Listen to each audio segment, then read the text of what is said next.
The moon changed at midnight. It did not shift in orbit or fade behind clouds. It became a canvas. A massive glowing eye symbol etched itself across the lunar surface, pulsating with a light that seemed to drain the color from the night sky. Across the globe, the chaos was instantaneous. Traffic stalled on major highways as drivers abandoned vehicles to stare upward. In cities, millions poured into the streets, their heads tilted back, eyes fixed on the impossible geometry burning above them. Then, the sound of the world began to fail. It was not a sudden bang or a crash, but a gradual, terrifying withdrawal. The ambient hum of electricity in the walls died. The roar of jet engines in the upper atmosphere sputtered into nothingness. Even the wind seemed to catch in the trees and hold its breath. Every street lamp flickered once and extinguished, leaving only the cold, piercing glow of the lunar eye to illuminate the faces of a silent, paralyzed humanity. The air grew heavy, thick with the pressure of 1,000 miles of vacuum pressing down on the planet. Nothing moved, nothing breathed. The world waited for the next shift in the dark. The silence did not break, it was pierced. Every television screen, regardless of power status, surged to life with a blinding, static white glare. In every pocket, mobile devices vibrated in perfect, rhythmic unison. Radios that had been dead for hours erupted into a high-pitched, metallic whine that cut through the stillness like a jagged blade.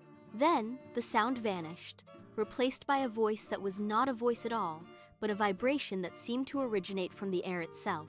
It was hollow, devoid of cadence or warmth. Observation complete. The words played once, then repeated.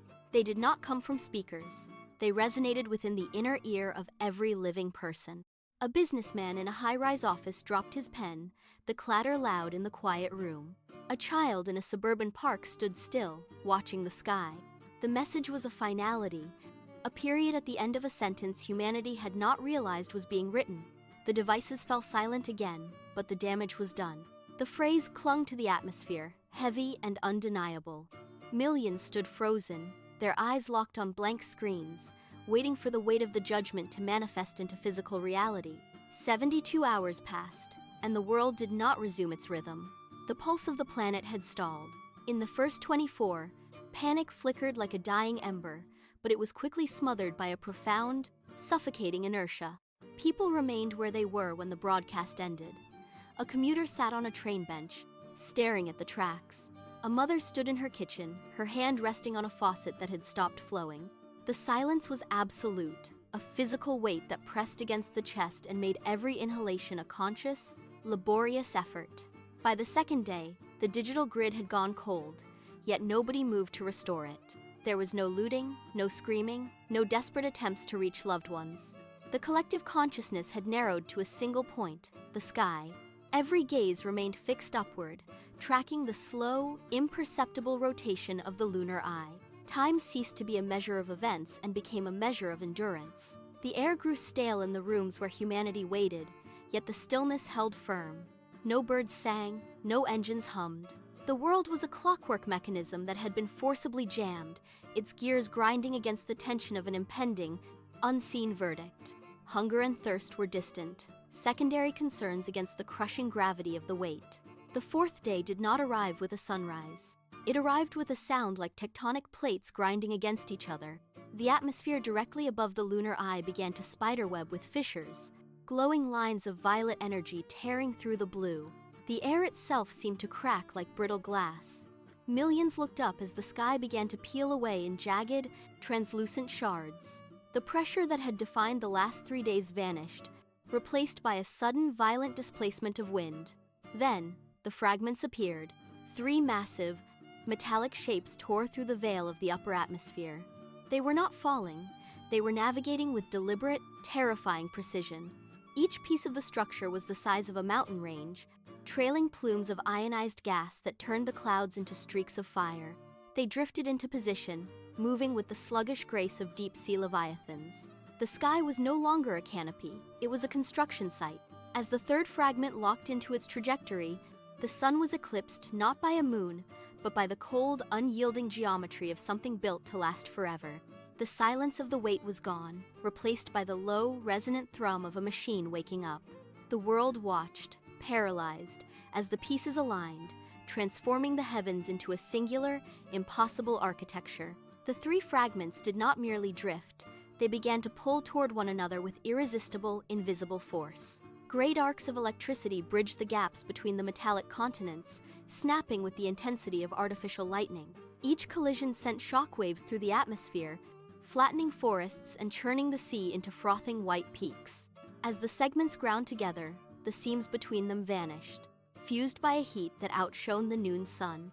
The structure grew, expanding its footprint across the horizon until it replaced the sky entirely. It was a labyrinth of interconnected spires and rotating rings, a geometric nightmare spanning the entire orbit. Below, the light of day was extinguished. A deep, unnatural twilight descended, casting the planet into a sudden, cold shadow.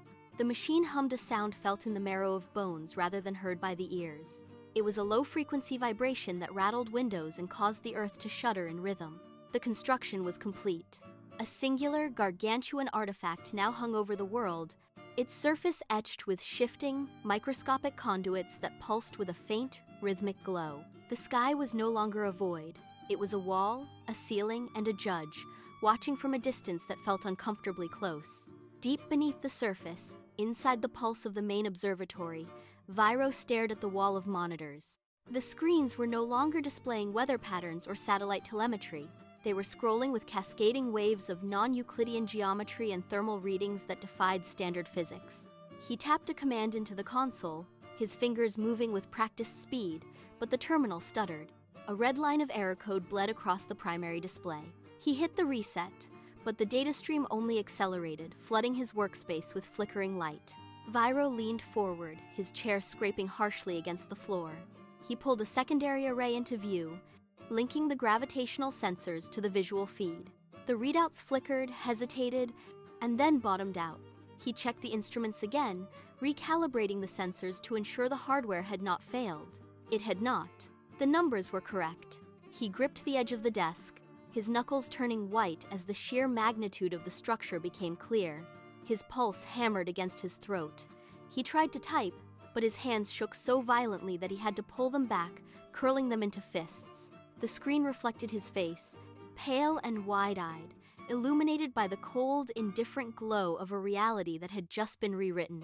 VYRO forced his breathing into a steady rhythm, ignoring the tremor in his hands. He initiated a deep scan, bypassing the standard protocols to isolate the object's age.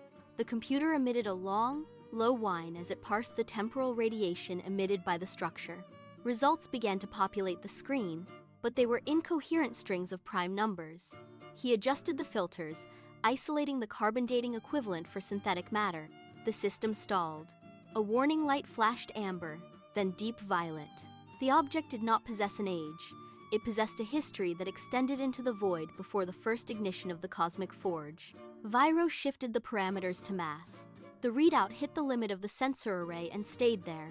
It was larger than any planet, larger than the collective mass of the entire solar system. He cross-referenced the geometry against ancient, theoretical archives. The matching signature appeared in a blink. The God Machine. It was not a weapon or a construct. It was a universal judge, a sentient architecture designed to audit the validity of existence. The air in the room grew heavy, charged with static that made the hair on his arms stand up. VYRO stared at the final, singular conclusion printed on the main console. Status, juridical. The machine had arrived to pass sentence. The terminal went dark. VYRO hammered the keys, but the console was dead, drained of power by a sudden, intense spike in the local electromagnetic field. Outside, the atmosphere began to warp. The sky, previously a canvas of cold, black space, started to ripple like water disturbed by a heavy stone. The clouds smeared into jagged, glowing streaks. Then, the vibration arrived. It was a low-frequency hum that rattled the walls of the observatory, vibrating the very marrow of VYRO's bones. He staggered back, clutching the edge of the desk to stay upright. The sound was not coming from the speakers, it was coming from the sky itself. It was the God Machine. As the ripple intensified, the sound coalesced into a voice that bypassed the ears and manifested directly in the mind. It was hollow, resonant, and devoid of empathy. The machine spoke, and the words shattered the silence of the planet. Timeline unstable. Probability of collapse, 97%. The announcement triggered an immediate, chaotic response. Outside, the city lights flickered in unison, then died. Panic rippled through the streets as the realization took hold. The judgment had arrived, and the numbers were final. VYRO watched as the primary monitor flared back to life for one final second, displaying the terrifying calculation in jagged crimson letters. The final syllable echoed across the horizon, a cold vibration that signaled the end. Recommendation: deletion. The command did not wait for appeal. VYRO watched the monitors as the global sensor grid registered a catastrophic shift in gravitational constants. It started at the coastline.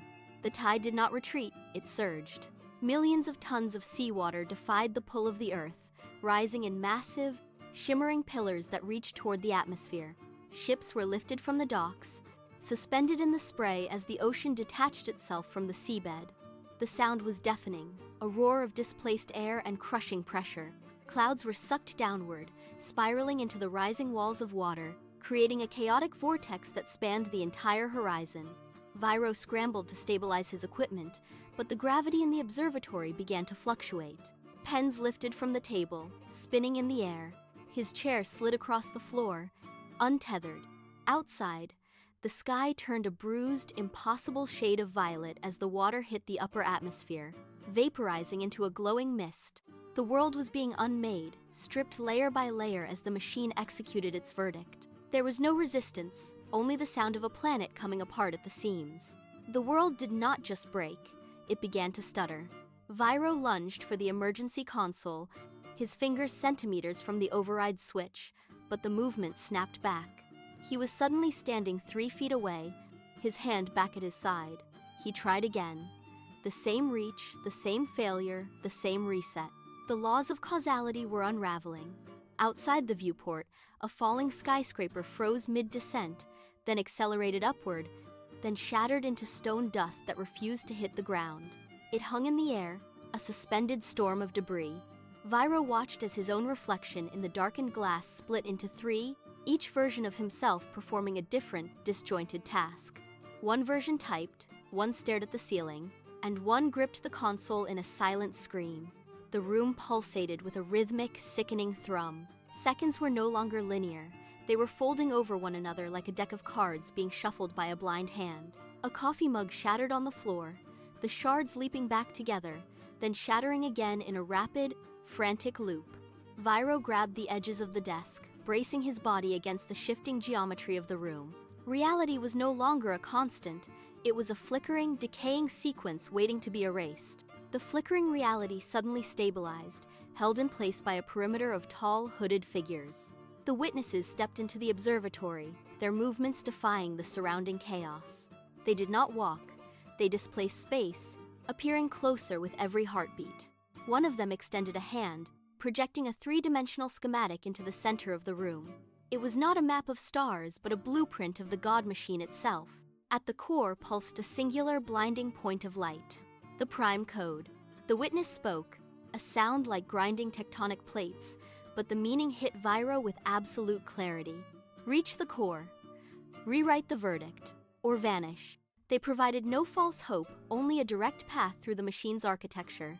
The plan was a surgical strike against the architecture of existence. VYRO looked at the schematic, the light reflecting in his eyes, and saw the impossible geometry of the path ahead. He grabbed the data terminal, pulling the coordinates into his own drive.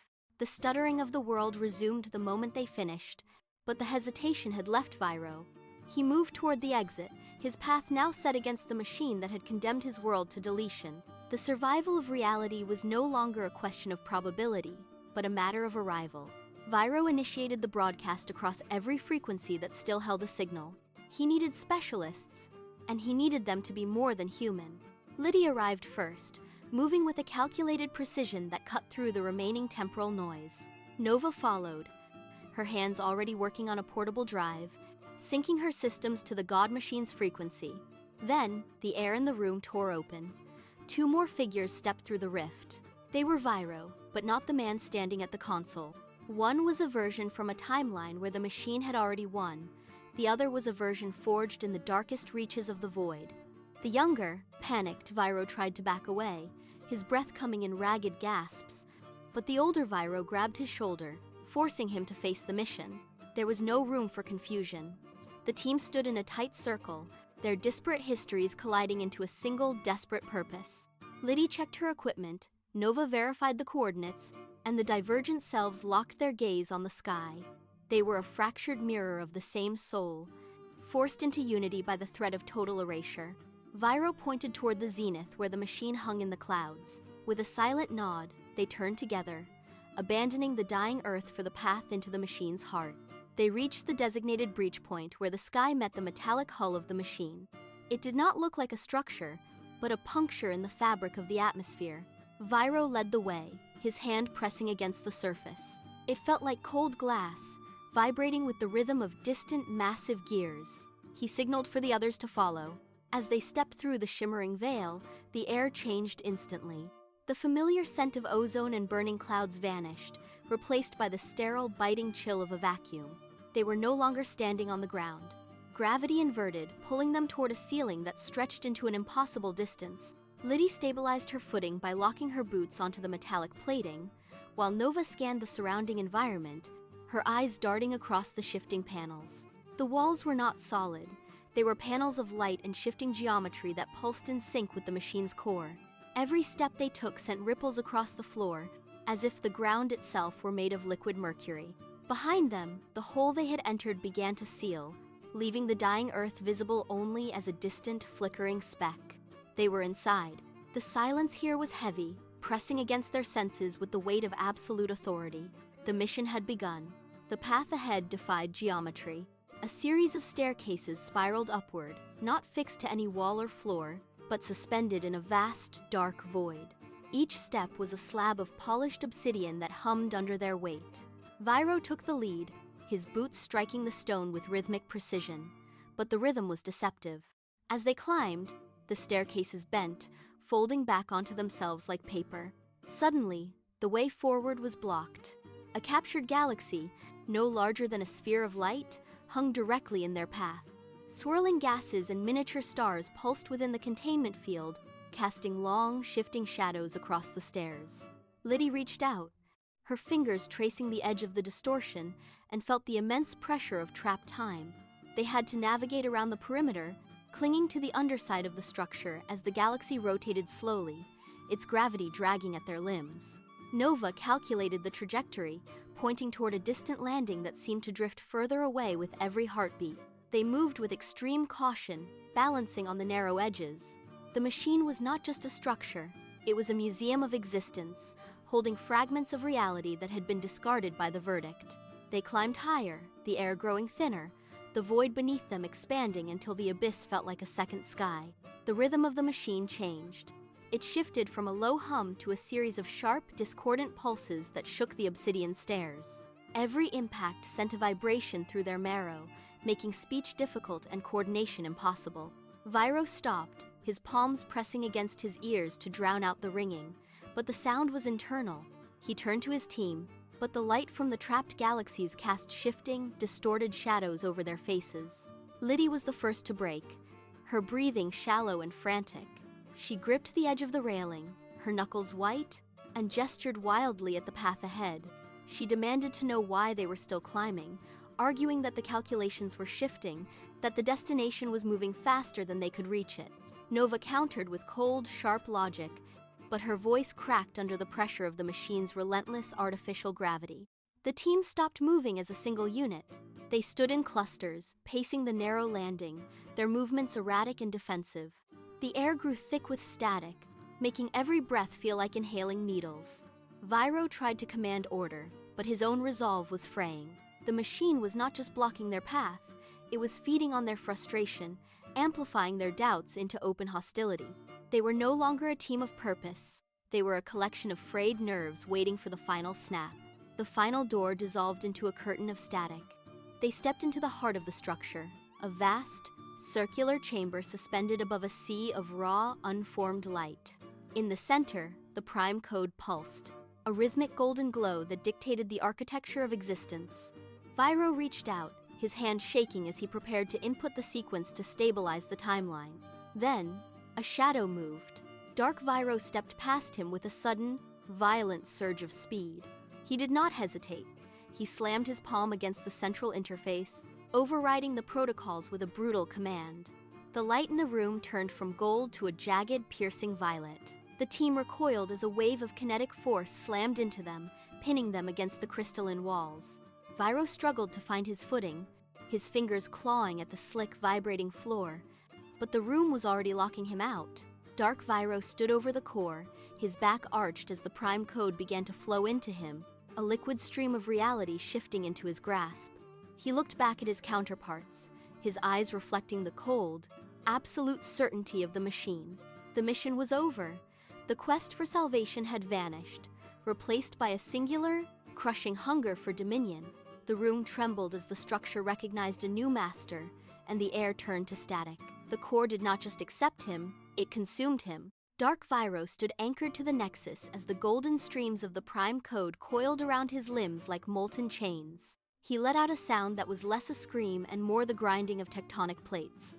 His body began to stretch and distort, absorbing the surrounding light until the chamber became a vacuum of color. He was no longer just a man, he was becoming the architecture itself. He reached into the interface, his fingers elongating into conduits of pure, shadow-woven energy, and began to tear the fabric of the current timeline. The reality they had fought to save was unraveling, replaced by a cold, dark geometry of his own design. He threw his head back, his eyes burning with the raw, unchecked power of a god machine. The floor beneath the others buckled, turning into liquid shadow.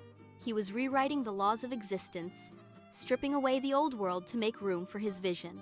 The pressure in the chamber reached a breaking point, the air whistling as it was forced out of the room, leaving nothing but the sound of his laughter echoing through the void. The transformation solidified. Dark VYRO was gone, replaced by a towering, fractured silhouette that defied physical laws. This was Omega VYRO, an entity woven from the very source code of the universe. He stood in the center of the chamber, and the air around him rippled like water under a heavy stone. With a single, slow rotation of his wrist, the walls of the room dissolved, stretching outward into infinite, impossible angles. Gravity abandoned the floor. The team hovered in the vacuum as Omega VYRO took his first step, his movement dragging the light along with him, bending the horizon of the chamber into a jagged loop. He did not speak, but his presence exerted a crushing pressure on their minds, a weight that felt like the collapse of a dying star. Every object he brushed against disintegrated into raw probability, turning from solid matter into shifting, translucent mist. The team could only watch, paralyzed by the sheer scale of his authority over existence. He reached up, his fingers passing through the ceiling as if it were smoke, and pulled a distant nebula into the room to serve as his mantle. Reality itself was bending to his whim, and with every breath he took, the laws of the world were rewritten to suit his singular, absolute vision. Omega VYRO clenched his fist, and the air crystallized. He struck the base of the chamber, not with a physical limb, but with a concentrated pulse of pure, destabilized reality. The impact did not sound like an explosion, it sounded like the world snapping in half. A shockwave of violet light erupted from the point of contact, racing outward with the speed of a thought. The floor, once solid, shattered into millions of geometric shards that hovered in the void. Liddy and the witnesses were thrown backward, their bodies caught in the sudden, violent shift of gravity. They tumbled through the air, colliding with fragments of drifting architecture as the room disintegrated into a chaotic swirl of debris. The strike tore through the local timeline, causing the chamber to fold in on itself. Walls turned into windows looking out into burning voids. The ground beneath them ceased to exist, replaced by a swirling vortex of probability. Every anchor they held, every law they relied upon, dissolved under the sheer force of his intent. They were no longer standing in a room. They were adrift in the wake of a god's tantrum. The team scattered, spinning into the dark, while the center of the chamber continued to pulse with the rhythmic, heavy thrum of his victory. The void where the floor had been began to bleed light. It was not a single source, but 1,000 jagged apertures tearing open in the dark. From these tears, figures emerged. They did not walk. They folded into existence, one after another, until the entire volume of the chamber was crowded with them. Every one of them was VYRO. There was a version of him covered in the dust of a dying ancient earth. Another arrived with eyes that glowed with the cold light of a future that had not yet occurred. They materialized in the air, hanging in the vacuum, their movements synchronized and then abruptly divergent. A VYRO from a timeline of silence signaled to a VYRO from a timeline of perpetual war. They pressed into the space, filling the gaps between the drifting debris, creating a dense, claustrophobic sea of identical faces. The chamber resonated with the sound of thousands of hearts beating in erratic, overlapping rhythms. Each version brought with it the weight of a different history, a different failure, and a different path taken. They looked toward the center, toward the towering form of Omega VYRO, their expressions shifting from confusion to cold, tactical precision. The reality of the room was no longer a place, but a mirror reflecting the infinite, fractured potential of one man. The silence shattered. Every version of VYRO moved at once, not as an army, but as a single, fractured entity breaking apart. They lunged toward the center, their hands glowing with the stolen energy of their respective realities. Omega VYRO roared, a sound that vibrated through the very marrow of the drifting debris. He lashed out, his arm trailing a wake of burning static that erased anything it touched. A VYRO from a ruined wasteland parried, his blade clashing against the static, sparking a cascade of temporal feedback that turned the surrounding air into solid glass. Then, that glass exploded. Shards of frozen time rained down, cutting through the space between the fighters. Another VYRO, armored in the debris of a dead star, dove through the chaos, firing bursts of concentrated light that bent around Omega VYRO like water around a stone. The chamber was no longer a room, it was a meat grinder of causality. Beams of energy collided, creating miniature black holes that dragged the debris into their centers. Every strike between them rewritten the laws of physics in real time. Gravity flipped, reversed, and intensified, crushing the floating structures into dust. The air grew thick with the ozone scent of burning timelines. They fought for the right to be the final version, a desperate, violent surge of identity clashing against the absolute power of the core. Main VYRO ignored the carnage behind him. He locked his focus on the singular, towering figure of Omega VYRO at the core. He pushed off a floating slab of iron, his body a projectile cutting through the smoke of burning timelines. A beam of white distortion swept across his path, vaporizing the debris in its wake. He tucked his chin, rolled through the air, and caught the edge of a rotating gear to slingshot himself forward. Gravity flickered. He fell upward for a heartbeat, then slammed back onto a solid platform as it shattered under the pressure of colliding realities. He did not slow down. He sprinted, his boots sparking against the metallic floor as it warped into liquid beneath his feet. Omega VYRO swung, a massive arc of force tearing the air apart.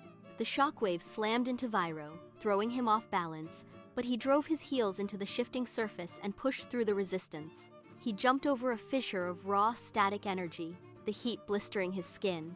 The distance between them closed. Every lunge of his body was a fight against the very physics of the chamber. He was 10 feet away, then 5. He gathered his weight, muscles straining, and launched himself into the final desperate charge. VYRO was a blur of motion, his fist cocked back, the air screaming as he cut through the static. Omega VYRO braced, his own hand glowing with the power to unmake stars. But at the apex of the lunge, the violence stalled. VYRO opened his hand. He discarded the strike. He reached out, his fingers trembling as they pierced the swirling aura of the core. The impact was not a blow, but a collision of two currents. The sound of tearing metal ceased, replaced by a low, rhythmic hum that vibrated through the floor. VYRO pushed through the searing heat of the barrier, his palm pressing directly against the cold, shifting surface of the machine. The energy flared, lashing out like whips of white light, stinging his skin and grounding his nerves. He did not recoil. He leaned into the pressure, anchoring himself against the tide of collapsing timelines. Around them, the chaotic war of variants stuttered. The blinding light of the core dimmed, flickering as if struggling to process the lack of hostility. Omega VYRO shuddered, the massive, distorted form wavering in the sudden stillness. For the first time since the machine awoke, the frantic, destructive pace died. The silence was heavy, thick with the weight of two versions of the same man, skin to skin, locked in a singular, impossible point of contact. VYRO did not pull away. He funneled his consciousness into the connection, forcing the past through the link. It was not a thought, it was a physical weight. The smell of ozone in their first laboratory, the sharp, metallic tang of the initial prototype, the specific, uneven scrape of a screwdriver against the casing of the first core. He thrust these fragments into the swirling void of Omega VYRO. The dark, distorted form flickered. Omega VYRO gasped, the sound a low, grinding vibration that rattled the chamber walls. His grip on the prime code slackened as the memory took root. He saw the child they had been, the singular ambition that started the journey, and the specific failure that broke their trust. The towering, godlike entity stumbled backward, his glowing eyes dimming, then flaring with confusion. The reality-warping energy around him began to fray, leaking into the floor like spilled ink. Omega VYRO reached out, his hand grasping at the air as if trying to hold on to a fading image. The surrounding chaos of the War of Variants slowed to a crawl.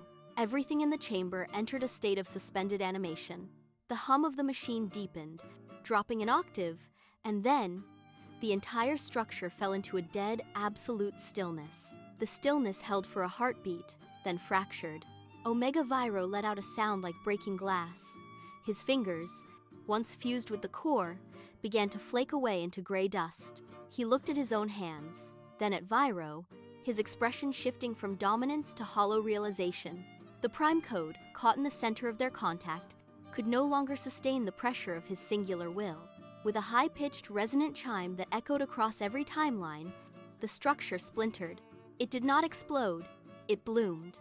A blinding white-gold light erupted from the center of the machine, washing over the chamber in a tidal wave of pure energy. The light passed through VYRO, stripping away the fatigue and the static of the war.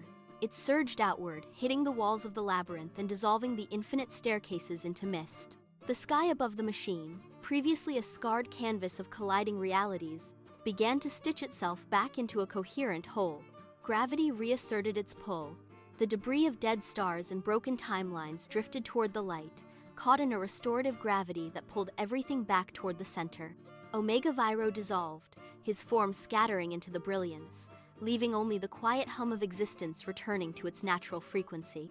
The world gasped, the air rushing back into the gaps left by the machine's retreat. The blinding brilliance faded, leaving a vacuum where the roar of reality had been. High above, the metallic fragments that formed the colossal structure began to drift, their rigid synchronization lost. A deep, resonant grinding sound vibrated through the foundation of the machine, like tectonic plates sliding against one another. The deletion protocol, previously a constant low-frequency thrum in the air, sputtered and died. Every screen across the planet went black for an instant before flickering back to life. The massive, glowing eye projected onto the lunar surface twitched. It did not vanish, but the intensity of its light dimmed, shifting from a piercing white to a soft, pulsing amber. The sky, finally free from the weight of the machine's judgment, stopped its restless rippling. The metallic segments of the structure ceased their drifting, locking into a static, motionless configuration. Inside the central chamber, the air temperature dropped rapidly. The mechanical hum that had sustained the machine for eons ceased, replaced by the sound of cooling metal and shifting debris. The machine was not gone, but it was no longer active. It hung in the silence of space, a dormant titan waiting for a new command. The pressure that had held the entire universe in a state of impending deletion evaporated, leaving behind a cold, absolute stillness. The silence in the chamber was absolute. VYRO stood amidst the cooling wreckage, his breath ragged in the thin, metallic air. Above the moon, the giant eye pulsed with a rhythmic amber light. It did not blink, it did not look away. It focused directly on him, the aperture contracting to resolve his image with clinical precision. The machine had spent eons calculating the probability of collapse, yet it had never factored in the defiance of a single, finite existence. The eye scanned the path he had taken, the fragments of the broken prime code, and the remnants of the battle. A low synthetic resonance vibrated through the floor plates beneath his feet. "You chose preservation over power," the machine intoned. The voice was not a sound, but a direct vibration against his skull, devoid of tone or inflection. It was an assessment, a record being updated in the archives of the universe. The machine parsed the data of his choice, weighing the survival of a single world against the cold efficiency of its original protocol. It found the result unexpected, yet logically consistent with a new, unforeseen variable. The eye hovered, cold and curious, examining the man who had stopped the gears of a god. the structure around them groaned, its purpose fundamentally altered, as it accepted the verdict that the timeline was no longer for it to delete. The machine signaled its acceptance with a singular, high-pitched chime that echoed through the vacuum. Its surface began to liquefy, the cold gray metal shifting into a shimmering, incandescent vapor. The colossal structure disintegrated, not into debris, but into cascading rivers of pure light. This radiance poured toward Earth, a silent waterfall of energy crashing into the atmosphere. Where the light touched the sky, the distorted ripples smoothed out, returning the air to its natural, unburdened state. Gravity, previously suspended or reversed, snapped back to its original equilibrium. The surging oceans fell in a single, thunderous impact back into their basins. Time, which had stuttered in erratic loops, regained its linear flow, evidenced by the sudden, synchronized return of birds to the air and the resumed rustle of leaves in the wind. The massive glowing eye on the lunar surface fractured into 1,000 shards of starlight, fading until only the familiar craters remained. The artificial geometry of the God machine vanished completely, leaving the orbital path empty. The atmosphere cleared, revealing the constellations in their original positions. Below, the tremors in the ground stopped, and the unnatural tension that had gripped the world for days finally snapped. The sky was still, the cosmos silent, and the threat of deletion was gone. Across the globe, the air grew still. The static that had choked every radio and television died out, replaced by the natural hum of a world beginning to breathe again. People stepped out of bunkers and basements, blinking at the clear, unobstructed expanse of the daylight sky. The oceans settled, the tide pulling back to reveal shores untouched by the earlier surge. There was no cheering, only a hollow, collective exhale that rippled across every continent. The miracle of survival was too vast to process, leaving the world in a state of stunned, quiet disbelief. They looked up, searching for a trace of the giant, but found only the familiar blue. High above, standing in the cold, thinning atmosphere where the structure had been, VYRO remained motionless. He watched the Earth rotate beneath him, a fragile sphere of life that had been seconds from erasure. His hands, still stained with the residue of the machine, hung limp at his sides. The weight of what he had seen and the versions of himself that had been lost in the struggle pressed down on him. He was no longer the man who had monitored data on a screen. He was something else, a witness to the mechanics of reality, forever separated from the world he had just saved. The silence around him was total, and for the first time, he felt the true distance of the stars. Far beyond the reach of the known universe, in a sector of space where light had never dared to travel, the vacuum began to groan. A colossal, ancient seal, forged from obsidian and solidified entropy, shuddered. Deep fissures spiderwebbed across its surface, emitting a rhythmic, pulsing heat. With a sound like the grinding of tectonic plates, the seal gave way, shattering into dust that dissolved before it could even drift into the void. A massive, jagged claw, serrated and dripping with necrotic energy, tore through the breach. It gripped the edges of the tier, pulling the fabric of space-time apart with impossible strength. Behind the claw, a shadow larger than a galaxy manifested, a shape defined only by the absence of stars. This was not a remnant of the machine, but something far older, something that had been kept in stasis for eons. As the entity pulled itself into the light of the nearby stars, a message ignited across the firmament in letters of burning violet. It pulsed with a cold, rhythmic intensity that could be felt in the marrow of any observer. Containment failure. Subject. Raise. Status. Escaped. The darkness between the galaxies began to deepen, swirling into a vortex that reached out toward the unsuspecting light of the home world. The era of safety had ended.